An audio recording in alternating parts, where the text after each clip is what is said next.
প্রতি শুক্রবারের ন্যায় যে মহান রব্বুল আলামিনে আপনারে আমারে দুনিয়ার সমস্ত ঝামেলা মুক্ত করে সুস্থ শরীরে সকলের আগে আল্লাহর পবিত্র মসজিদের মধ্যে আমাদেরকে আসা বসা কথা বলার শোনার তৌফিক দান করেছেন। পরম করুণাময় রব্বুল আলামিনের দরবারে আমরা শুকরিয়া জ্ঞাপন করি। সবাই উচ্চ আওয়াজে বলি শুকর আলহামদুলিল্লাহ। শুকরিয়া আদায় করি সেই মালিকের দরবারে, যেই মালিকে দীর্ঘ 1 বছর অতিবাহিত হওয়ার পর আবার আমাদের সামনে বিশ্বসভার সভাপতি হযরত মুহাম্মদুর রাসূলুল্লাহ সাল্লাল্লাহু আলাইহি ওয়াসাল্লামের শুভাগমনের মাস আমাদের সামনে উপস্থিত করেছেন। সেই সুবাদে আজকে পবিত্র রবিউল আউয়াল মাসে চাঁদের 5 নম্বর তারিখ, প্রথম শুক্রবার, আল্লাহ রাব্বুল আলামিনের দরবারে শুকরিয়া আদায় করি আলহামদুলিল্লাহ। যেহেতু পবিত্র রবিউল আউয়াল মাস, এই মাসে দয়াল নবীজি শুভাগমন করেছেন। সারা বিশ্ব জগতের সব আল্লাহর নবী মুহাম্মদুর রাসূলুল্লাহ সাল্লাল্লাহু আলাইহি ওয়াসাল্লামের শুভাগমনের কারণে আনন্দে উল্লাসিত হয়েছে, আনন্দ উদযাপন করেছে, সবাই খুশি হয়েছে। তাই মুমিন মুসলমানেরাও পৃথিবীর যে কোনো প্রান্ত থেকে জায়গায় জায়গায় এই মাসে পবিত্র ঈদে মিলাদুন নবী উদযাপন করার আয়োজন করেছেন এবং করবেন। আজকে আমাদের আলোচনার বিষয় হলো, যেহেতু আজকে প্রথম শুক্রবার রবিউল আউয়াল মাসে, আমাদের আজকের আলোচনার বিষয় হচ্ছে নবীজির জন্ম বৃত্তান্ত আলোচনা। কিভাবে নবীর জন্ম হয়েছে, মায়ের গর্ভের ভিতরে থাকিয়া নবীজি কিভাবে নবীজির মুজিজা পরিস্ফুটিত হয়েছে, বিকাশ পেয়েছে, কিভাবে মায়ের গর্ভ থেকে ভূমিষ্ঠ হয়ে নবীজির আম্মা জান হযরতে আমিনা রাদিয়াল্লাহু তাআলা আনহা কিভাবে আলামত পেয়েছেন এবং কি মুজিজা অনুধাবন করেছেন, তারই আলোচনা আমরা ইনশাআল্লাহ আজকে করব। এই উপলক্ষে আমাকে আপনাকে সবাইকে যেন আল্লাহ শোনার এবং এর উপরে আমল করার তৌফিক দান করেন। আমরা সবাই বলি আল্লাহুম্মা আমিন। সম্মানিত হাজিরিনে কেরাম, আল্লাহ পাক তাবারাকা ওয়া তাআলা সৃষ্টির শ্রেষ্ঠ নবী মুহাম্মদুর রাসূলুল্লাহ সাল্লাল্লাহু আলাইহি ওয়াসাল্লামকে যখন দুনিয়া সৃষ্টির আগে, যখন আল্লাহ ব্যতীত কোনো জিনিস সৃষ্টি করা হয় নাই, তখন রহমতে আলম সাল্লাল্লাহু আলাইহি ওয়াসাল্লামকে রব্বুল আলামিন সৃষ্টি করেছেন। আলমে আরহার জগত, রূহের জগতে একটা নূর হিসাবে আল্লাহ রাব্বুল আলামিন সৃষ্টি করেছেন। ময়ূরের রূপ ধারণ করে লজ্জার আয়না সামনে দিয়ে আমার আল্লাহ সেই জায়গার মধ্যে ময়ূরের রূপ ধারণ করে আলমে আরহায় আল্লাহর আরশে আজিমের মধ্যে যখন সৃষ্টি করে রেখেছেন, তখন থেকেই আল্লাহ প্রকাশ পেয়ে গেছে। তখন থেকেই আল্লাহ প্রকাশ পাওয়ার, আল্লাহ যে একজন আছেন, তিনি যে আল্লাহ, নিজে বললে হবে না, অন্য বলতে হবে যে তিনি আল্লাহ, তিনি ব্যতীত আর কোনো ইলাহ নাই, তার কোনো শরীক নাই, তার পরতলে সবকিছু আছে, অন্যেরা বলতে হবে। বিদায় আল্লাহ পাক রব্বুল আলামিন মুহাম্মদুর রাসূলুল্লাহ সাল্লাল্লাহু আলাইহি ওয়াসাল্লাম রূহ মুবারক রে বানাইয়া সেই জায়গার মধ্যে রাখছেন। সেখান থেকে সৃষ্টির প্রারম্ভ সূচনা আরম্ভ হয়ে গেছে। তখন বনি আদম জাতিরে প্রতিনিধি দুনিয়াত পাঠানোর জন্য আপনার আমার আদি পিতা, আদি বাবা, সবার বাবা হযরত আদম আলাইহিস সালাতু ওয়াস সালামরে সৃষ্টি করলেন। আদম আলাইহিস সালামকে মাটির 6 হাদিস শরীফের মধ্যে আছে, কোরআনুল কারীমের মধ্যে আছে 6 জায়গার মাটি দিয়া আমরার বাবা আদম আলাইহিস সালাম রে বানানো হইছে। 6 জায়গার মাটি দিয়া বাবা আদম আলাইহিস সালাম রে সৃষ্টি করা হয়েছে। মাটির একটা ছায়া, মাটির দেহ। এই জন্য 6 জায়গার মাটি কোন রওয়ায়াতে আনছেন 7 জায়গার মাটি, কোন রওয়ায়াতে আনছেন 13 জায়গার মাটি। এই বিভিন্ন জায়গার মাটি আনার কারণে বিভিন্ন রকমের মানুষের মন মানসিকতা হয়। যেটা বলেন ঠিক কিনা? মানুষের মন, রং, মনের বাসনা, মনের আচার ব্যবহার বিভিন্ন রকমের হয়। যে বাবার 6টা সন্তান, 5টা সন্তান থাকলে যেইভাবে 5 লাগান হয় না, তার মিজাজ 5 লাগান হয় না, তার স্বভাব চরিত্র 1 লাগান হয় না, 5 লাগান হয়। এইভাবে আল্লাহ তাআলা বাবা আদম আলাইহিস সালাম রে 6 জায়গার মাটি দিয়ে যে সময় ছায়া বানাইলা।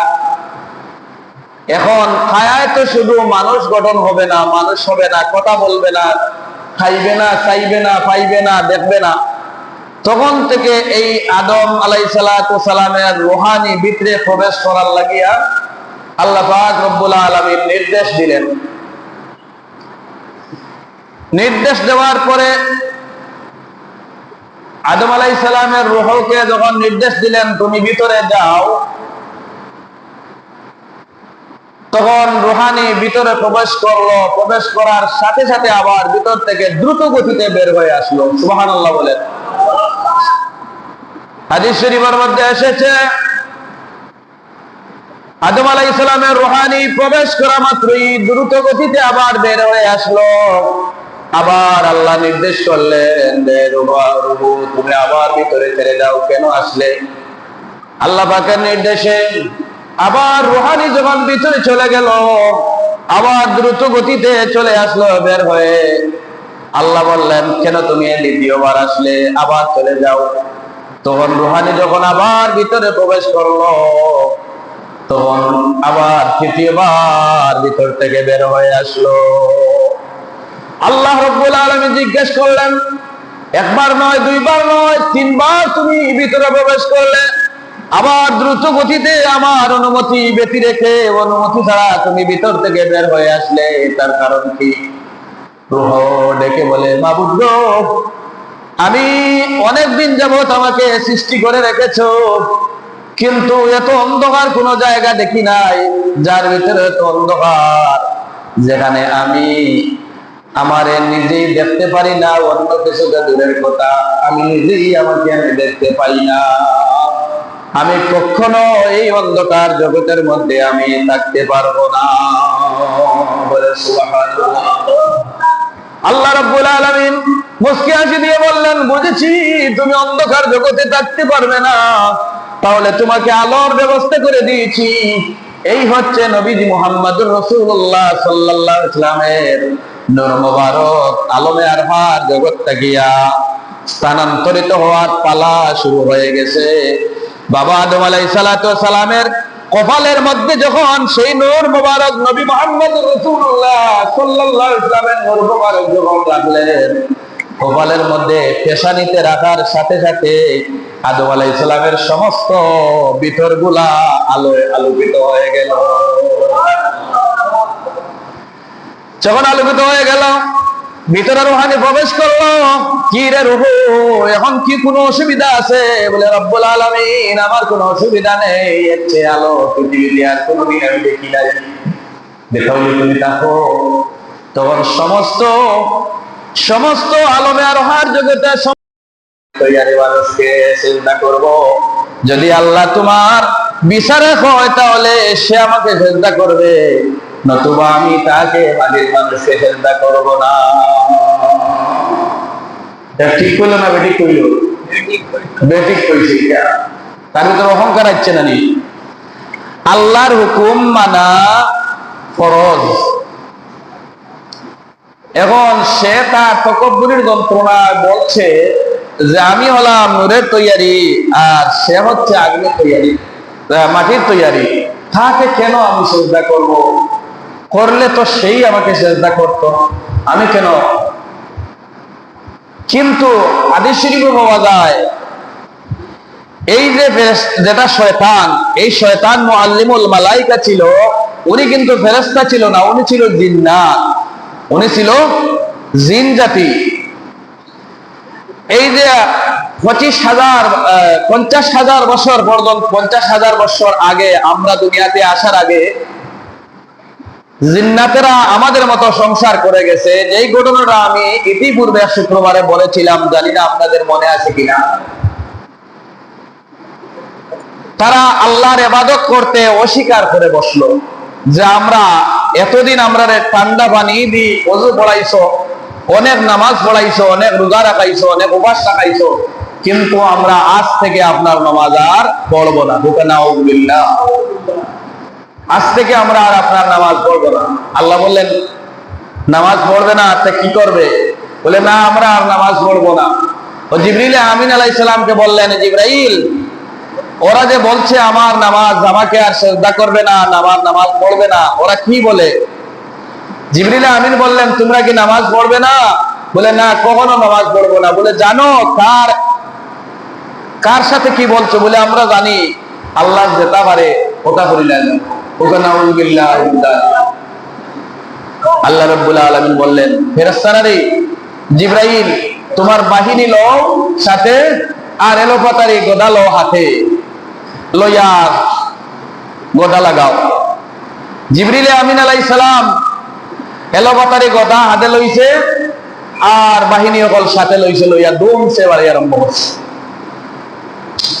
বাড়ি খাইয়া এক গুঁড়ো পানির 2-3 ভাগ জিন্নাতের মাঝে এক গুঁড়ো রয়েছেন মাটির উপরে, পাহাড়ের চিবায়, আর আরেক গুঁড়ো আর 2 গুঁড়ো গেছেন মাটির নিচে।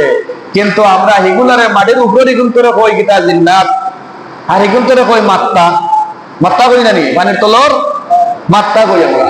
কিন্তু তারা যাতে তারা চৌধুরী বংশ, কেউ গেছে দুবাগুল আর কেউ বলছে খান্দি বেড়া, অত অনুবেশ কম, কেউ পানির নিচে, কেউ পানির উপরে।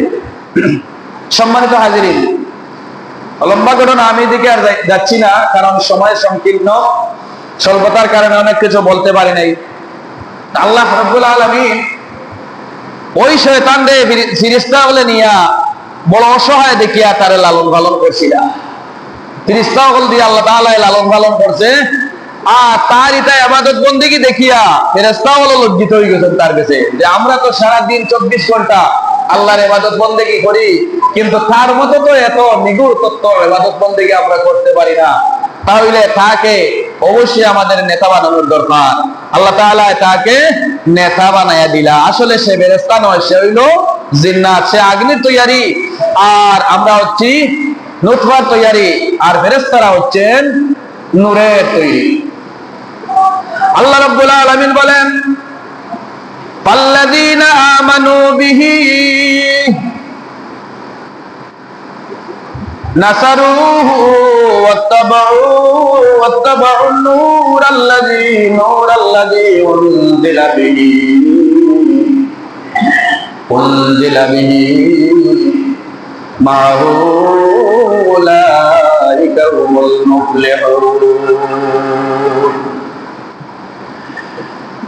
এই দুনিয়ার জমিনে যারা আমার নবীকে সম্মান করবে, যারা আমার নবীকে ইত্তেবা অনুসরণ করবে, ওয়া নাসারুহু ওয়া আযযারুহু, যারা আমার নবীকে ইজ্জত করবে, সম্মান করবে, ওয়া নাসারুহু, যারা আমার নবীকে সাহায্য করবে, ওয়াত্তাবাউন নূরাল্লাযী উনজিলা, আর যে নূর আমার পক্ষ থেকে দেওয়া হয়েছে তাকে, তার ইত্তেবা অনুসরণ করবে, উলাইকা হুমুল মুফলিহুন, তারাই সফল কাম হবে। এখন আমরা মূল আলোচনায় আসি। আল্লাহর হাবিব মুহাম্মদ রাসূলুল্লাহ সাল্লাল্লাহু আলাইহি সাল্লামের শুভাগমনের মাস। বাবা আদম আলাইহিস সালামের পেশানি মুবারকটাকে, কপাল মুবারকটাকে স্থানান্তরিত হয়ে, প্রত্যেক নবীর কপালে স্থানান্তরিত হয়ে দুইটা গোত্রর, একটা গোত্র হচ্ছে বনি হাশেম গোত্রর আব্দুল মুত্তালিবের ছেলে খাজা আব্দুল্লাহ রাদিয়াল্লাহু তাআলা আনহু।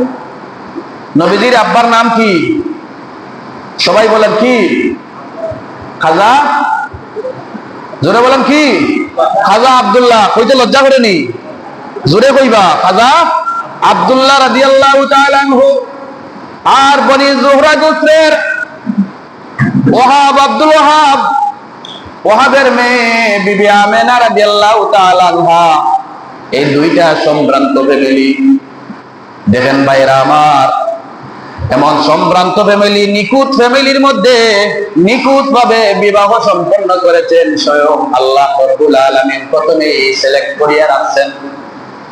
যেই সময় স্থানান্তরিত হয়েছে আব্দুল মুত্তালিব, আব্দুল মুত্তালিব যখন খানায়ে কাবার মুতাওয়াল্লি ছিলেন, ওই সময় থেকে কুরাইশ বংশের মানুষেরা আব্দুল মুত্তালিবকে ফলো করত। যে আব্দুল মুত্তালিবের কপালের মধ্যে নূরে চমকায়, নূরে চমকায়, নূরে চমকায়, তার বংশধারা প্রত্যেকের কপালে নূরে চমকায়। এই দেখি আব্দুল মুত্তালিব সমস্ত কুরাইশ বংশের মানুষেরা যারা তাওরাত ইনজিলের মধ্যে সুসংবাদ পেয়েছে, বর্ণনা পেয়েছে যে নবী যখন, আখির নবী মুহাম্মদুর রাসূলুল্লাহ সাল্লাল্লাহু আলাইহি ওয়াসাল্লাম যখন পৃথিবীতে আগমন করার আলামত থাকবে, তখন হবে কি জানেন?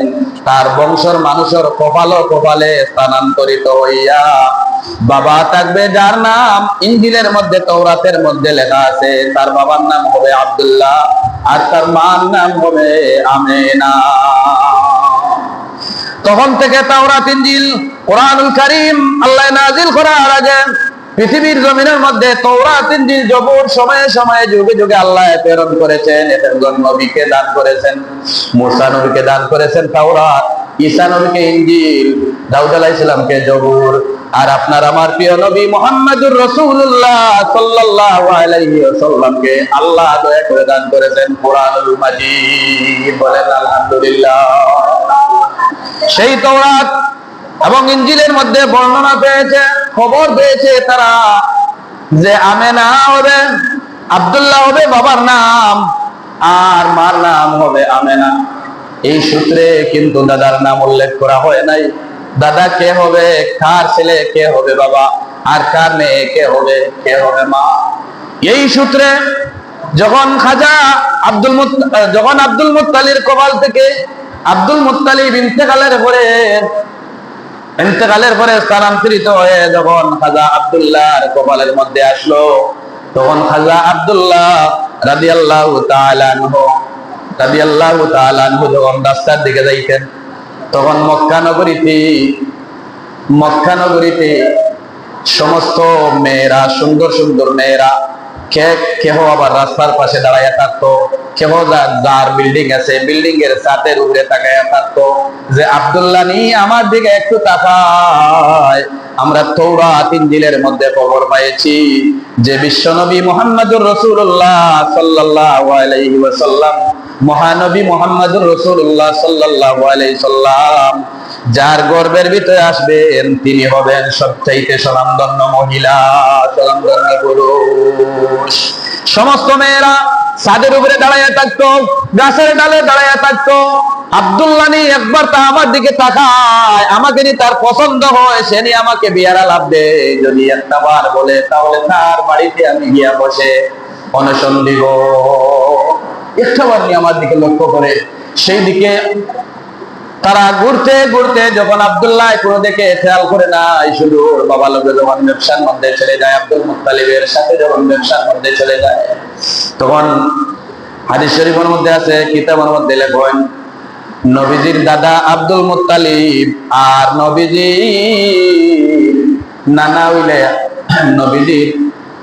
নবীজির নানা শ্বশুর হইলা নবীজির দাদা হইলে আব্দুল মুত্তালিব। এই আব্দুল মুত্তালিবে আর আমেনার বাপে দুইজনে তার বন্ধুত্ব। আব্দুল মুত্তালিবে আর বনি হাসিমে তার দুইজনে আছে বন্ধুত্ব, এখানে তারা ব্যবসা করতা খুব উন্নত মানের হালাল পন্থায়, তারা খুব ভালো ব্যবসা করতা। ওই সুবাদে আল্লাহর হাবিব সাল্লাল্লাহু আলাইহি সাল্লামের শুভাগমন, যে যার মাধ্যমে শুভাগমন একজন নারী এবং একজন পুরুষের মাধ্যমে, তারে আল্লাহ তাআলা আগেই সিলেক্ট করিয়া রাখছে মক্কার জমিনে। বলেন সুবহানাল্লাহ।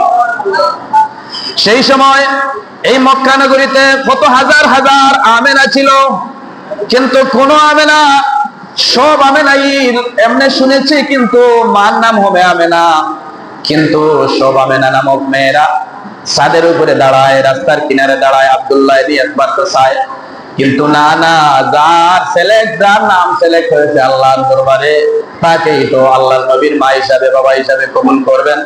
এই বলে তারা যখন দেখলো কত ধরনের আব্দুল্লাহ আছে, কত বাপের সন্তান নাম আব্দুল্লাহ আছে, কিন্তু সেই আব্দুল্লাহ, কত রকমের আব্দুল্লাহ নামের ছেলেরা, যুবকেরা সুন্দর সুন্দর স্মার্ট হয়ে তারা বাজারে যাইতো, মেশক লাগাইয়া, আতর লাগাইয়া, সুগ্রাম জাতীয় জিনিস লাগাইয়া তারা ঘুরে বেড়াইতো, বাড়িয়ে বাড়িয়ে ঘুরে বেড়াইতো, যে দেখি যায় কোন মেয়েটা আমেনা, যেই মেয়েটার গর্ভের মধ্যে বিশ্বসভার সভাপতি মুহাম্মদুর রাসূলুল্লাহ শুভাগমন করবা, সেই মায়ের গর্ভে আসবে। উনি যদি আমাকে পছন্দ করে তাহলে বুঝবো তার গর্ভের ভিতরে আসবে। কিন্তু ইলা আন্দাজি গিয়ে ঘুরাইলে খামাইবনি। আল্লাহ যারে সিলেক্ট করিয়া রাখছে, বাছাই করিয়া রাখছে, তার কাছেই তো আমেনার বিয়া হবে, আর তার গর্ভেই তো নবী মুহাম্মদুর রাসূলুল্লাহ সাল্লাল্লাহু আলাইহি ওয়াসাল্লামের জন্মগ্রহণ হবে। এই সূত্রে আমরা জানতে পারলাম যে আব্দুল্লাহ, সংক্ষেপে সময় নাই, খাজা আব্দুল্লাহ রাদিয়াল্লাহু তাআলা আনহু হচ্ছেন নবীদের আব্বা, আর আমেনা হচ্ছেন নবীদের আম্মা।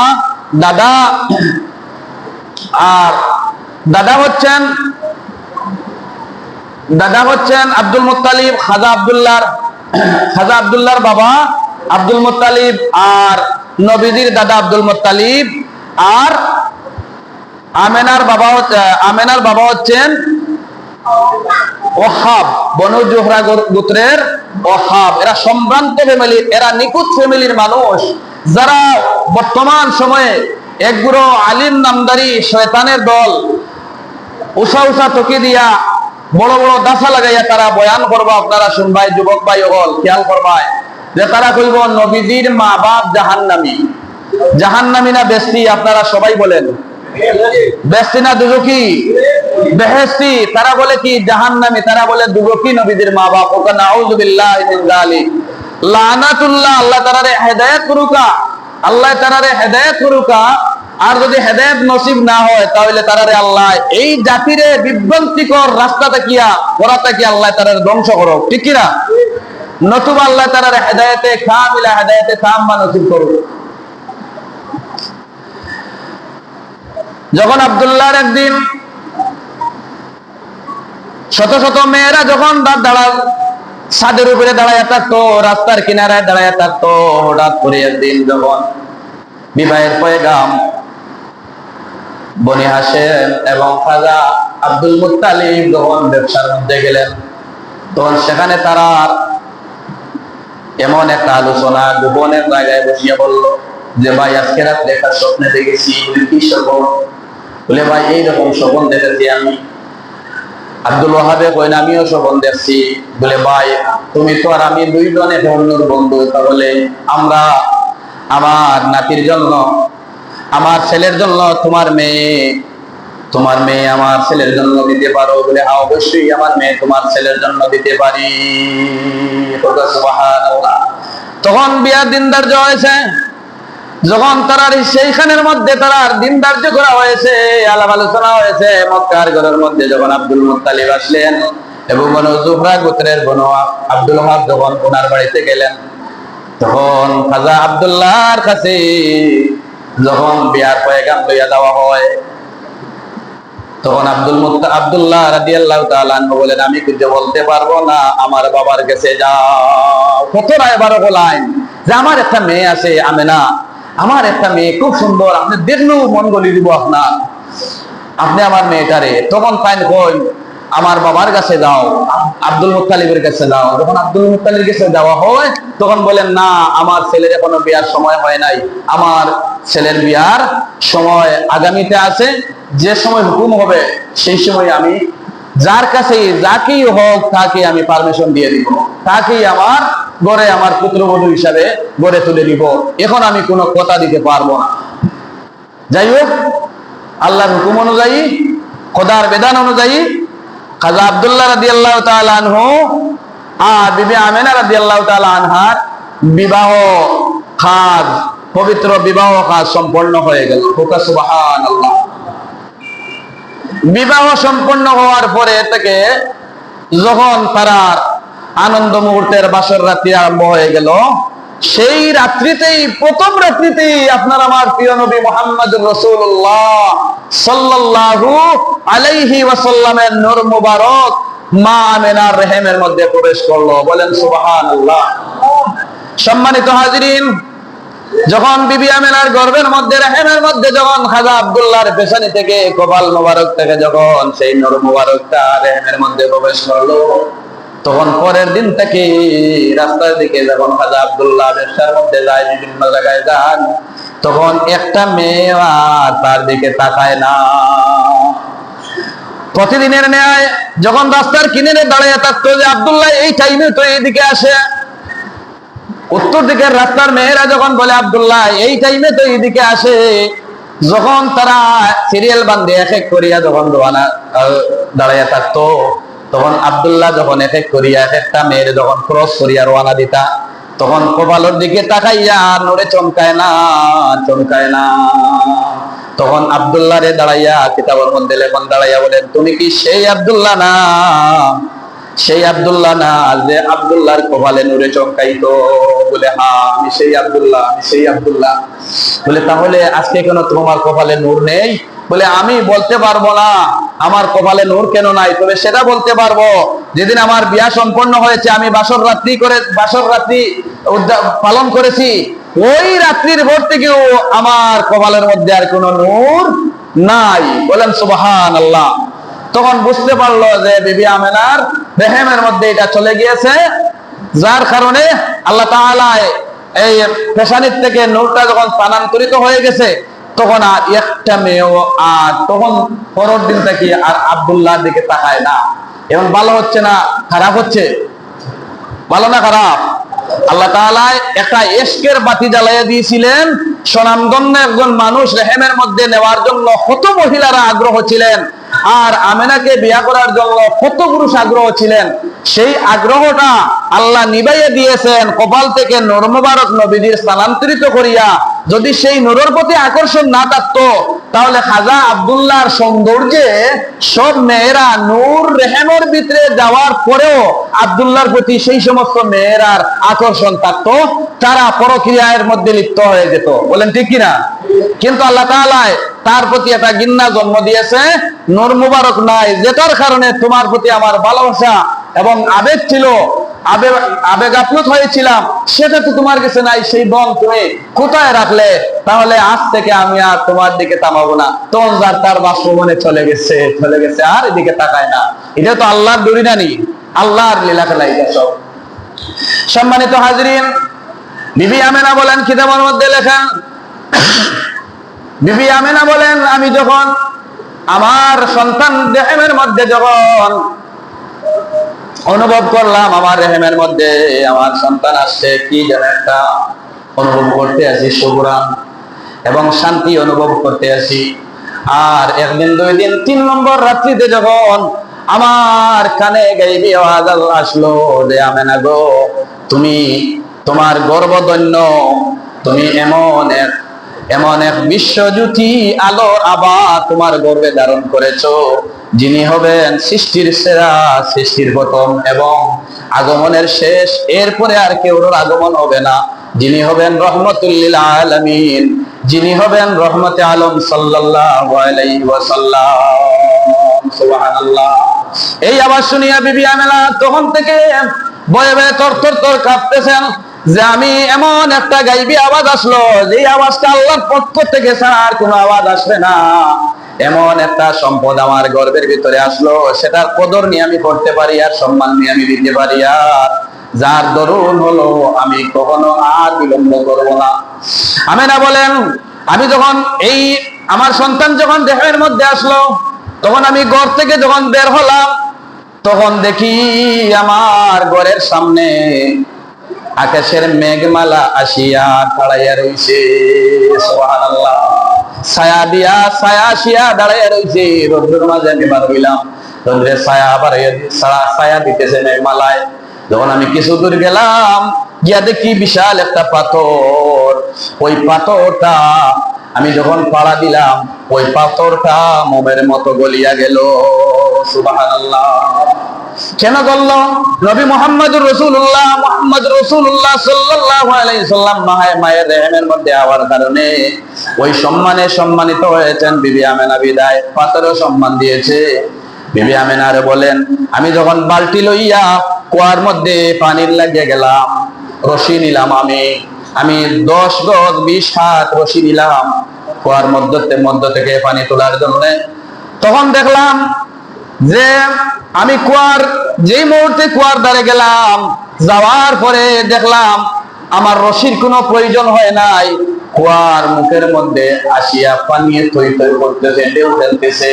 দেখি আমি আশ্চর্য হয়ে গেলাম, কোনদিন তো এইরকম কুয়ার একবারে কিনারে পানি আসে নাই। সুবহানাল্লাহ। গাইবি আওয়াজ আসলো, রে আমেনা, কোন আশ্চর্য হওয়ার কোনো ব্যাপার নাই, কোনো কথা নাই, কল্পনা কোনো করার কথা নেই। তুমি কি জানো না, তোমার গর্বের ভিতরে আমি নবী, আমি আল্লাহ রব্বুল আলামিন আমার হাবিব আমার বন্ধু মুহাম্মদুর রাসূলুল্লাহ সাল্লাল্লাহু আলাইহি ওয়াসাল্লামকে প্রেরণ করেছি, ওইখানে আমানত রাখছি।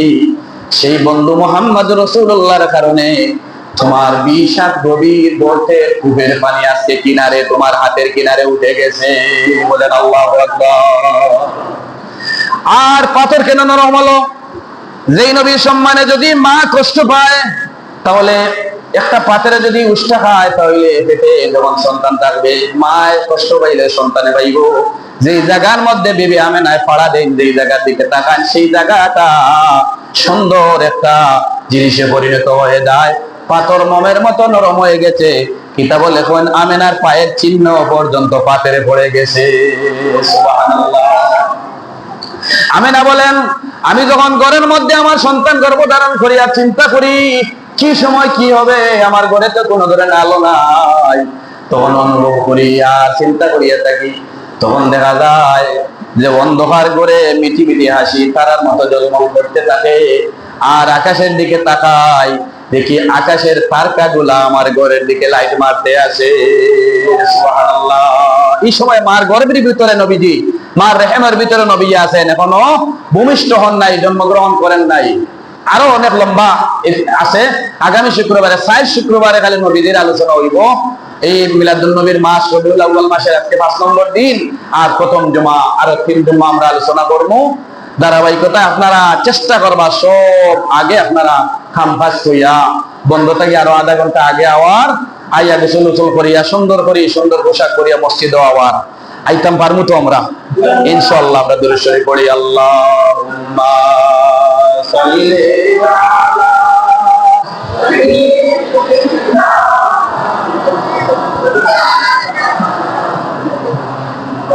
ওয়া আলা আলি সাইয়্যিদিনা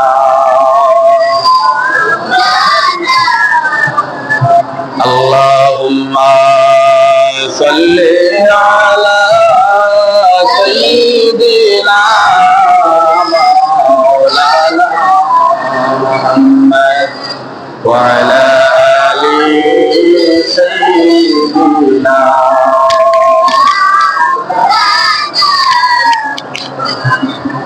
সম্মানিত হাজিরিন, মায়ের গর্ভের ভিতরে নবীজি থাকার পরেও যত অলৌকিক মুজিজা ঘটনা ঘটেছে সব দেখিয়া নবীজির আম্মা জান হযরত আমেনা রাদিয়াল্লাহু তাআলা বড় চিন্তিত।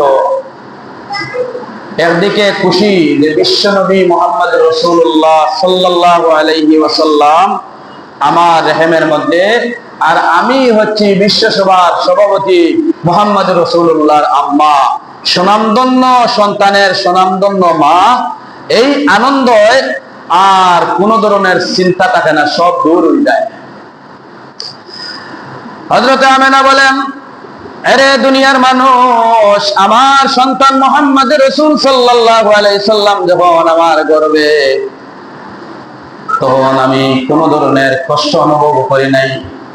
দুনিয়ার মহিলারা সন্তান পেটে থাকার কারণে মেয়েরা মহিলারা অনেক কষ্ট উপভোগ করে। সন্তান যখন পেটের ভিতরে নড়াচড়া করে তখন তারা কষ্ট অনুভব করে, ছটফট করে, কষ্টের বেদনার জ্বালায় ছটফট করে, তাদের পেট মোটা হয়।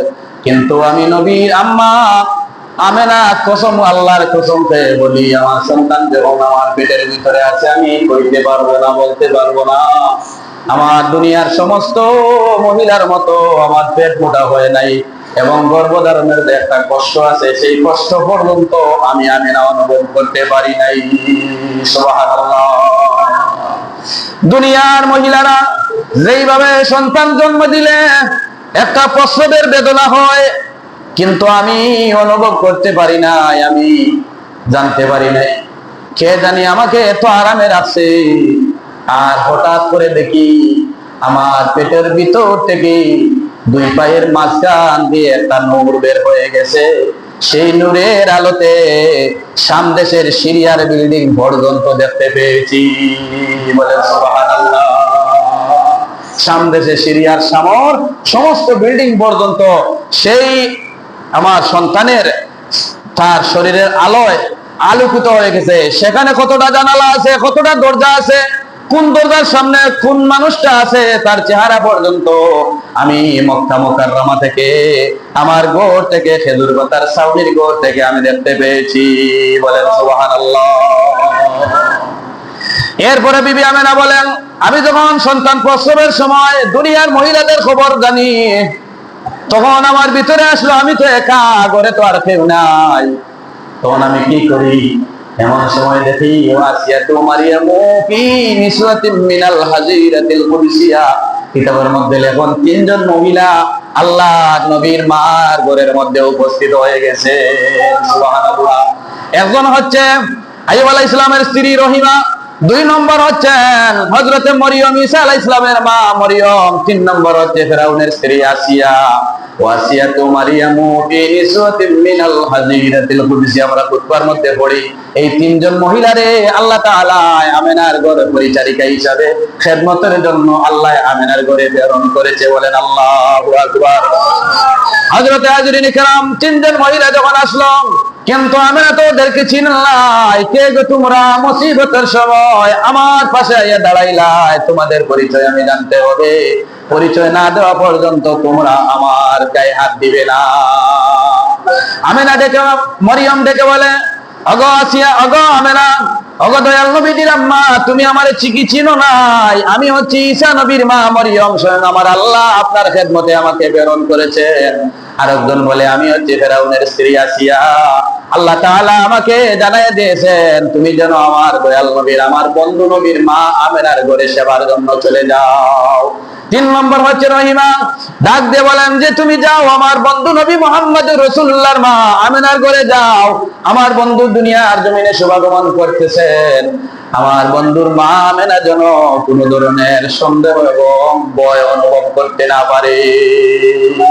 যত আপনি বলেন না কেন যে হুজুর এদিকে আমরা কোনো ভয় নাই, আপনি নিঃসন্দেহে যান, থাকা নিয়ে নিঃসন্দেহে যান, তাহলে আমার নিঃসঙ্গ একটা নীরব একটা জায়গা একলাগুলি আমার ভয় লাগবে কিনা, বলেন ভয় লাগবে কিনা? আপনারা হয়তো জানতে পারেন যে এখানের মধ্যে কোনো অসুবিধা নেই, কোনো ডাকাত চোর নেই, কোনো সাপ বিচ্ছু, কোনো জিন্নাত নেই, কিন্তু আমি নতুন একজন মানুষ আসলে, নতুন একটা বিষয়ের সম্মুখীন হলে, প্রশ্নের সম্মুখীন হলে আমার একটা ভয় লাগবে। তখন আমি না সেইভাবে ভয় লাগছে, আমার ঘরে আলো নাই, কিছু নাই, কোন ধরনের মহিলাও নাই, পুরুষও নাই, তখন আমি কি করি? লম্বা ঘটনা, আমি আগামী শুক্রবারে আরো আলোচনা করবো নবীর জন্ম বৃত্তান্ত কাহিনী। তো এখন হচ্ছে কি জানেন, যে যখন তিনজন আসার পরে তিনজনে তারা নবীর মার চতুর্পাশে বসিয়া রইল। তারা নবীজির সন্তান কোথায়, যেই মুহূর্তে ভূমিষ্ঠ হয়েছেন সেই মুহূর্তে আল্লাহ তাআলা হুকুম দিয়েছেন, সাথে সাথে তোমরা আমার আরশে মুআল্লায় নিয়ে আসো। বলেন সুবহানাল্লাহ। আমার আরশে মুআল্লায় নিয়ে আসো। কেন আসবেন জানতে পারেন হুজুর? তাহলে জন্মের পরপরই কেন আল্লাহ রাব্বুল আলামিন আরশে আজিম নিয়ে গেলেন? সেখানে হাউজে কাউসারের পানি দিয়ে আল্লাহর নবীকে দৌত করেছে। সেইখানের মধ্যে আল্লাহ রাব্বুল আলামিন খতনা করে দিয়েছেন। আগে খতনা করাইয়া জমিনের মধ্যে পাঠাইছেন। খতনা অবস্থায় আল্লাহ রাব্বুল আলামিনে পাঠাইয়া দিয়েছেন। দুনিয়ার জমিনও স্বাভাবিক আমরার বিধান হলো, নিয়ম হলো, সন্তান জন্ম নেওয়ার পরে খতনা হয়। কিন্তু আমার আল্লাহ রাব্বুল আলামিন দয়াল নবীজিকে খতনা অবস্থায় দুনিয়ার জমিনও পাঠাইয়া দিয়েছে। সুবহানাল্লাহ। নবীজির ফুফু আম্মা কিতাবের মধ্যে লেখেন, নবীজির ফুফু আম্মা নাম সুফিয়া। তিনি একটা দুনিয়ার বিধান অনুযায়ী একটা বউলের মধ্যে পানি ধুইয়া বাইপুত্রে গোসল করানোর জন্য যখন রওনা দিছেন, তখন কে জানি ধাক্কা দিছে সুফিয়ার গায়ে। ধাক্কা দিয়ে বলছে, ও সুফিয়া, তুমি কোথায় যাও? আমার বাইপুত্রে গোসল দেওয়ার জন্য যাচ্ছি। তোমার বাইপুত হতে পারে, কিন্তু তোমার বাইপুত তো তোমার আপন নয়। যার একান্ত আপন তিনি তার বাইপুত, আপনার বাইপুতকে নিয়ে চলে গেছেন আরশে আজিমে, সেখানে ভ্রমণ করাই আবার দুনিয়ার জমিনে প্রেরণ করবেন। তোমার বাইপুত্রে স্বয়ং সেই বাইপুতের আল্লাহ সবকিছু কমপ্লিট করে দিয়েছে। আর গোসল দিতে হবে না, দুনিয়ার কোনো পানি দিয়ে গোসল দেওয়া লাগবে না। সেখানে আল্লাহ তাআলা গোসল দিয়ে দিয়েছেন। আর যখন দুনিয়ার জমিনে আসবে তখন তোমার বাইপুত্র তুমি দেখো ভাই। আল্লাহু আকবার বলেন। হাদিস শরীফের মধ্যে আছে, আমাদের জন্ম হয়েছে আমাদের মা লজ্জাস্থানের দিকে আমরা প্রত্যেক বের হয়েছি। যে মহিলা আমাদেরকে জন্ম দিয়েছে সেই মহিলাও আরো মহিলা গর্ভ থেকে বের হয়েছে। যেটা বলেন ঠিক কিনা? তাহলে আমরা মায়ের লজ্জাস্থানের দিকে বের হয়েছি। কিতাবের মধ্যে লেখন, আমার নবীর এই লেখার নাই, আমেনার নাবির সাইড আঙ্গুল নিচ থেকে আল্লাহ তাআলা ওখান তাকিয়া অপারেশন থিয়েটার করিয়া আমার আল্লাহ নবীজিকে বের করছেন। সুবহানাল্লাহ। হাদিস শরীফের মধ্যে আছে, আপনি আমি মার গর্ভের মধ্যে স্থান লাভ করেছি মা বাবার মিলনের ক্ষেত্রে, মিলনকে কেন্দ্র করে। কিন্তু কিতাবের মধ্যে লেখন, আমার দয়াল নবীজি মার গর্ভের ভিতরে আব্দুল্লাহর পেশানি থেকে স্থানান্তরিত হয়েছেন। আব্দুল্লাহ যখন আমেনা চুমু খাইলেন আব্দুল্লাহর কপালে, তখন চুমু খাওয়ার সাথে সাথে চুমুর মাধ্যমে আমার দয়াল নবীজি আমিনার রেহেমে। বলেন সুবহানাল্লাহ। তাহলে আমরার জন্ম আর নবীর জন্ম সমান না বেশ কম? সমান না বেশ কম? তাহলে এগুলো যে আসেন ইহুদির দালাল হল, তারা কয় নবী আমরা লাগান ওয়াহাবি মার্কা হলে। নবী আমরার মতো মানুষ, আমরা যারা জন্মেছি নবীওয়ালা জন্মেছেন, আমরা যারা বাজারঘাট করছি নবীওয়ালা জামলি লইয়া গেছেন বগলে দিয়া, তাইনো বাজারঘাট করছেন। আমরা যারা বাচ্চান জন্ম দিছি তাইনোওয়ালা জন্ম দিছেন। আমরা যারা বকরি রাখছি গরু রাখছি তাইনোওয়ালা রাখছেন। তাহলে তার কথা যুক্তি ঠিক আছে নানি? নবীও তো ছাগল রাখছেন নানি? নবীরা কালিয়ার বেশে খাদিজার ওই দেশে, নবীরা কালিয়ার বেশে খাদিজার ওই দেশে, ছাগল চরাইতে মৃগঙ্গলায়। ওগো নবীজি রইলাম তোমার চরণের আশায়, রইলাম তোমার চরণের আশায়। ওগো নবীজি রইলাম তোমার দিদারের আশায়। আল্লাহু আকবার। তাহলে ছাগল চড়াইছেন না? এই আলোচনা আগামী শুক্রবারে আল্লাহ তৌফিক দিলে সব চেষ্টা করবা সব আগে আওয়া। তাহলে আমার আলোচনাগুলো তো আপনারা মাত্র 10-15 মিনিট বেশি নিতে, আমারও বেউসি লাগি যায়, কিতা বলতাম কিতা না। আর আমার মানুষ সামনে না থাকলে ভিতর বরিয়া ও অস্ত্র লইয়া আইলেও মনে চায় না এটা প্রয়োগ করতাম। আল্লাহ সবাই তৌফিক দেবা, নবীর প্রেম ভালোবাসা অন্তরের মধ্যে রাখা, নবীরে নবীর মতো সম্মান দেওয়ার আমরা উম্মত হয়েছি। আমরা শুকরিয়া আদায় করতাম, সৃষ্টির শ্রেষ্ঠ নবীর উম্মত হয়েছি আমরা। আর সেই নবীর উম্মত হিসাবে আমরা শুকরিয়া হইল নবীর উপরে দুরূদ শরীফ পড়া, নবীর ভালোবাসা, আল্লাহর জিকির করা, পাঁচ ওয়াক্ত নামাজ পড়া। আল্লাহ আমাদের তৌফিক দিতে। আমিন। ওয়া আখিরু দাওয়ানা আনিল হামদুলিল্লাহি রাব্বিল আলামিন। সাল্লাল্লাহু আলাইহি